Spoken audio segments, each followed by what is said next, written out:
A més, és un dia especial perquè tenim el plaer, tenim la sort de tenir moltes autoritats, després parlaran, i a més esteu tots vosaltres, així que el primer que ens agradaria des del Fòrum de Salut Mental és fer-vos un fort agraïment a totes les persones que heu vingut, sí, a tu que ens estàs escoltant, moltes gràcies per haver vingut, per ser aquí. Però també volem fer altres agraïments, i comencem els agraïments a primer de tot perquè creiem que és molt important.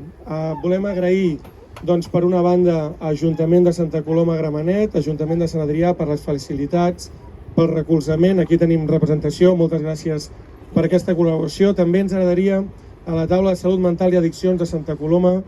molt d'agraïment, i sobretot, evidentment, a totes les persones que veniu a participar. Com veieu aquí tenim diverses personalitats, també ens agradaria agrair per haver vingut, algunes personalitats les tenim aquí dalt, altres personalitats i autoritats sou aquí baix, però ens agradaria agrair, per exemple, Enric Vinaixa haver vingut, moltes gràcies, secretari de Treball del Departament d'Empresa de la Generalitat de Catalunya, moltes gràcies per ser aquí. També tenim Joan Borràs, el senyor Joan Borràs, delegat del Govern de la Generalitat de Barcelona,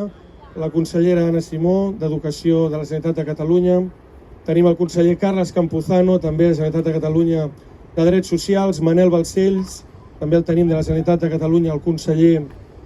en aquest cas de Salut, Núria Parlon, alcaldessa de Santa Coloma Gramenet, moltes gràcies per poder ser aquí i permetre'ns aquest acte, l'Enric Arqués, president del Fòrum de Salut Mental i Addiccions, i no ens oblidem de la Filo Cañete, alcaldessa de Sant Adrià de Besòs. Moltes gràcies per ser aquí, moltes gràcies, fort aplaudiment per tots ells, i també